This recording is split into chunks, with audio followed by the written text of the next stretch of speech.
this video, we're going to take a closer look at the additional features within RaveOS, specifically the submenu that will help in tuning your GPU to run more efficiently on your chosen algorithm. Previously, I shared videos on how to install the OS along with setting up a wallet in preparation to begin mining. If you haven't checked out those videos, I encourage you to do so. But if you're up and running, let's get started. First, let's review the list of rigs that we have to work with. Now, let's click on the rig that we want to specifically focus on. For today's purpose, we're going to work with my test bench. Towards the top is what I refer to as the submenu. These are additional categories that speak specifically to the rig. Let's review them. Hardware is the first tab and appears first by default. It simply lists the GPUs that make up the rig, and when mining, it will show their productivity. In a clean layout, one can see that we are mining to the Ethereum wallet. The coin is Ethereum. We see the miner that is running and the shares that are being produced, the percentage of bad shares, and finally, the algorithm being used. The next option is tuning. I'm going to save this for last because we'll spend the most time with it. Let's jump over to settings. Here, you can set up Watchdog, as well as a few auto options. The first one allows the fans to be set to auto. Personally, I don't like my fans running at auto, so I leave this feature unchecked. I do like the auto reboot option. So when there is a critical error or the rig has a hiccup, the rig might catch itself and reboot. I'll leave this box checked. Next, we have the System Info tab.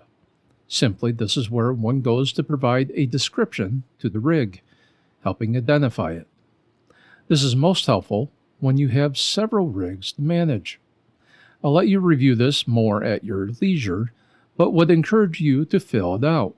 Also, note the middle of the screen, you have a detailed breakdown of the system specs that make up everything other than the GPUs.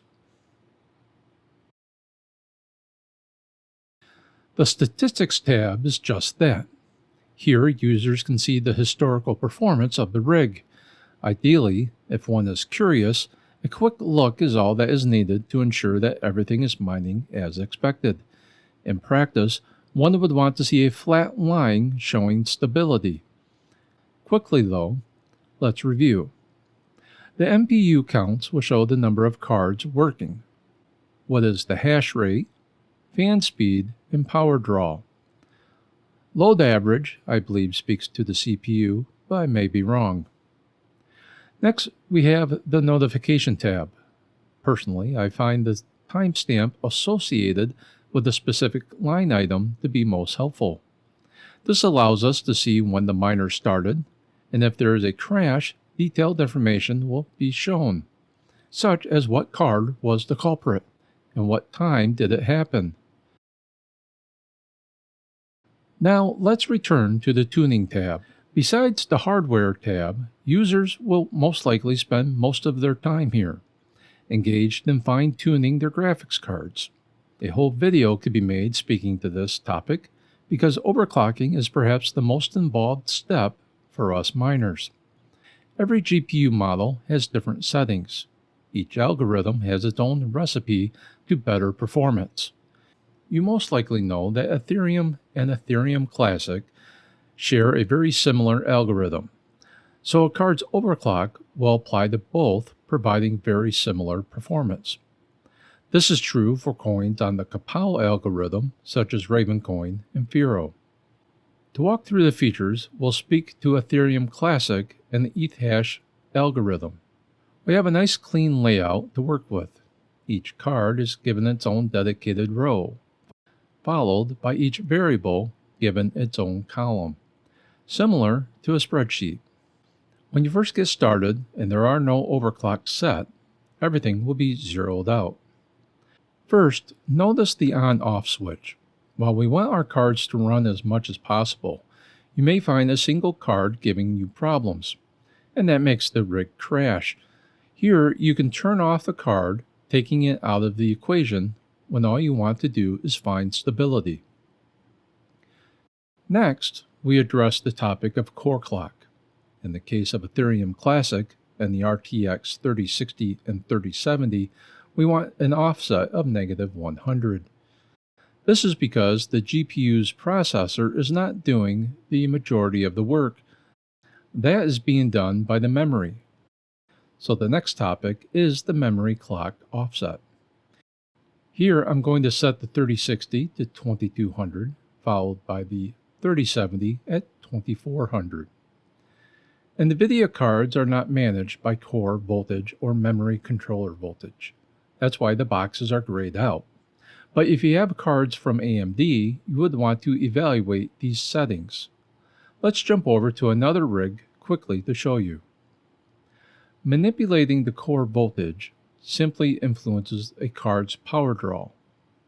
Notice that for AMD cards, the power limit box is grayed out. Let's jump back to the test bench.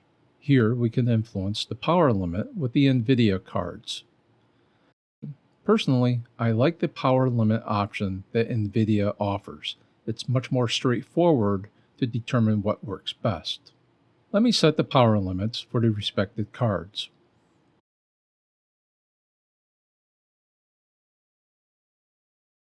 Next, we can set the percentage of how fast we want the fans to spin. Each setup will be different, but remember that the fans are the one moving part that will wear out. It's just a matter of time. Lastly, there is the execute field. This is where we can place specific line item instructions to influence a card's performance. Personally, it took me a long while to become familiar with this feature and will produce a separate video that speaks to it. Note that the execute field can be left blank and you will still benefit from your overclocks. Now don't make the mistake to navigate away from the page before you click Save and Apply. This will set the overclocks, applying them the next time the miner starts. Note there is the option to reset all, save, and to make loading preferred settings in the future more convenient, users can also back up and restore their settings. This is done through a downloaded JSON file. We're about done, but let's visit these options in the upper right-hand corner. Users may already be familiar with the mining button. This is where one will give direction to the rig, setting the wallet, the coin, and what miner you want to use. In short, this is how one begins mining. Let's take a look at this drop-down menu. One option I really like is Console. Clicking this directs you to the RaveOS shell, which provides access to the backend, or if you were to have plugged a monitor directly into the rig. It's really straightforward. Next we have the worker logs, probably something that you won't spend much time on, but it's good to have, especially if you want the history of the rig's uptime. We'll wrap this up with the pretty self-explanatory start, pause, reboot, and shutdown options. I hope this video provided some insight, especially when you're just starting to use RaveOS. If so, please hit the like button and consider subscribing to the channel. I will have a few more videos that will look further into RaveOS, along with other mining topics. As always, thanks for watching.